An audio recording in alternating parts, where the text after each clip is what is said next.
Hi guys, this is my next video where I'm going to discuss something new. I had a match, a bullet match against GM Joey, the very well liked and famous figure on chess.com. He's a very enterprising player. He's always fun to watch, always fun to play against because he plays a very aggressive and very combinative and spectacular style, and that has earned him a lot of fans and supporters, and it's always fun to play against him. So that's GM Joey Antonio Rogelio from the Philippines.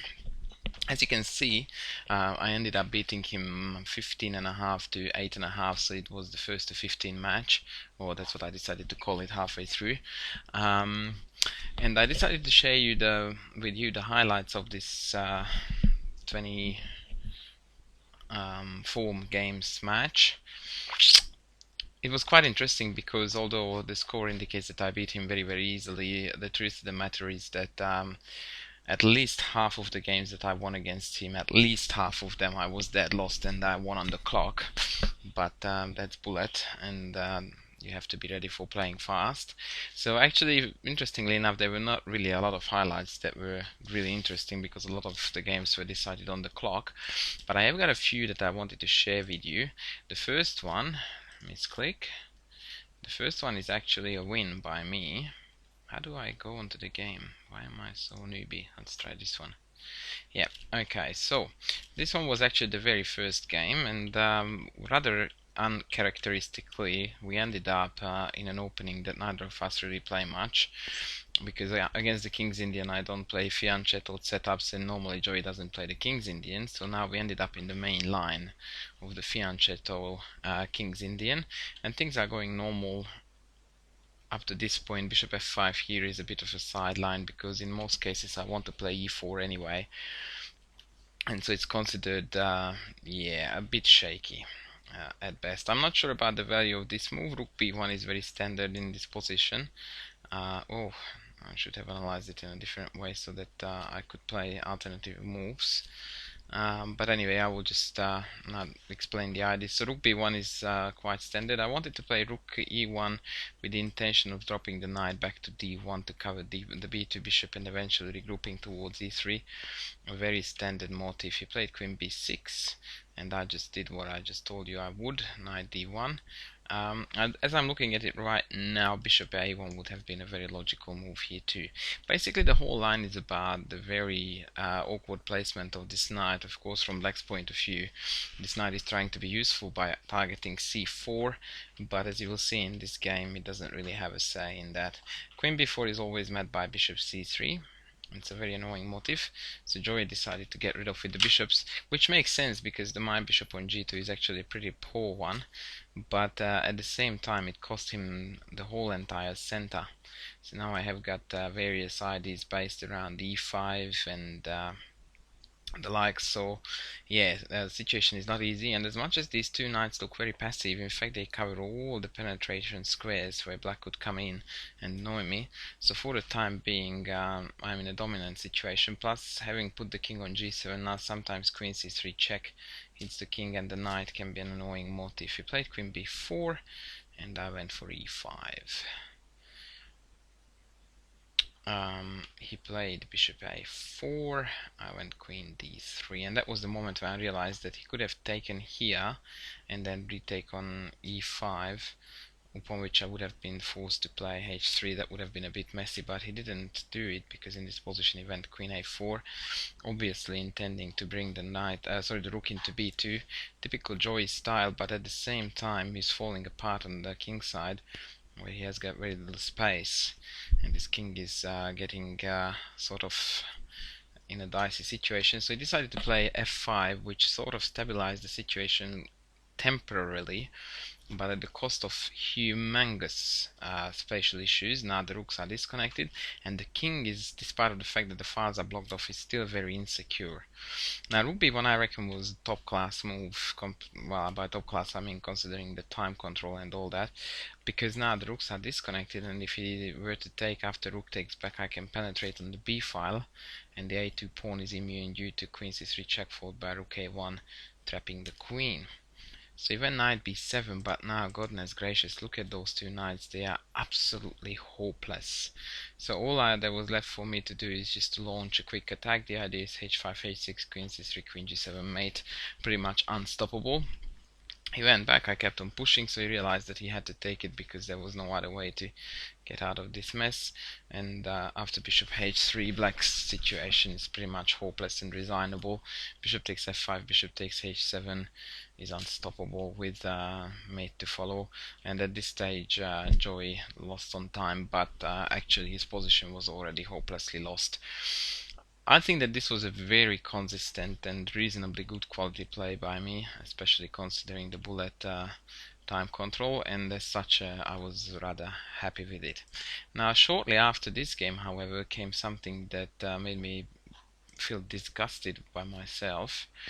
An atrocious loss, and very typical of Joey's style when he's in his element. It's the second game that we were playing, and Joey assumed that I would play the French, which normally I don't play too much, but against Joey it's a bit of a tongue-in-cheek scenario because I know he likes to attack, but somehow I like to defend the French side of this business. But here I decided to try the other kind, and because of he expected the French, he went d4. Now very often when you end up in a scenario like this, you just go like, okay, game over, I won. And that's exactly what I did, and I really shouldn't have done that. So here after knight f3 I should have been a little bit more modest and just continue development with e6, bishop e7 and so on. I got a bit too cocky. I went bishop g4, and after h3 that was my last chance to bail out with bishop takes, queen takes and e6 when the situation is still fairly standard for me. But after bishop h5 things are going to go downhill rapidly. Watch. Rook b1, forcing light square weaknesses. Reluctantly I played b6. Perhaps queen c8 would have been a wiser choice. G4 here, knight e5, and this motif is something that is very tough to meet, especially in Bullet, because the idea is that he wants to play h4, h5, trapping the bishop, and I can't really make way to this bishop without making huge concessions. I ended up playing c6 because, oopsie, sorry, let's go back very quickly, because actually as a side effect of knight e5 he's also threatening with bishop b5, winning the game on the spot. So I had to stop that, and after h4 now it's major trouble time. I played f6 because I thought that I could negotiate the weakness of this pawn, but after bishop d3, king here and h5 there was very little else left to do than offering my hand in resignation. Instead I chose to play here, check here, queen e2, threatening queen e6 mate. When your position looks like this, after however many moves, I don't even know what we are up to. Where do I see the number of moves we have played? I just don't. Okay, whatever. Well, I guess we have played 50 moves. So that's the time when you just facepalm yourself and you just leave the room in disgust and never touch chess pieces for a week again, because that's just a disgrace. One should never stand like this in chess. Alright, so I went here, and then Joy beautifully punished me on the white squares with bishop f5, and now bishop e6 followed by queen d3, queen g6 mate is inevitable. I didn't even see it coming, so we had to play it all the way here for me to realize that, I just got absolutely butchered here. So that is a very good example of Joey's style and what can happen if you are playing carelessly and a little bit too cocky, thinking that you are a pawn up and you win. And actually to showcase this very fun style, I will show you another game. That was the one that hurt me the most by far, because I absolutely outplayed him for the majority of the game, or so I thought, and then watch what happened in the end. So a standard Sicilian line, queen b6 is a mistake here in my opinion. Knight g4, another one. Maybe he should have played here e5, but after knight d5 I don't think he has enough. He went for this business because he thought queen b2 would win a piece, but after queen e1 it's pretty much resignable. From here on I'm not playing too good chess, I think. But good enough to win the game. I wanted to launch a very quick attack here with knight f4, knight h5 and queen g5, but I totally missed that after queen c2 he could come back. So here I should have done something else, or maybe even here I should have chosen a different path entirely to do this kingside attack. Anyhow, I played a couple of lemony moves, and then Joey plays rook c2 here. I totally thought that he wanted to play rook c1 with the intention of checking and forcing my king out, but the man plays rook c2, and unsuspectingly I'm going like, okay, well dude, queen g5, I'm gonna kill you, and guess what happened? Oops! A remarkably beautiful mating motif. He just absolutely slaughtered me with this, and that was particularly annoying because if I had done anything remotely sensible that didn't blunder this mate, like taking the rook or taking the rook, I'm a second ahead on the clock, and yeah, I'm pretty sure I would have converted it to him. But what a beautiful mate!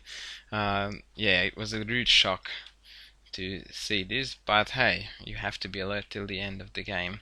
And I think that was it. That really, the rest of the games were nothing fancy. Um, Really back and forth battles.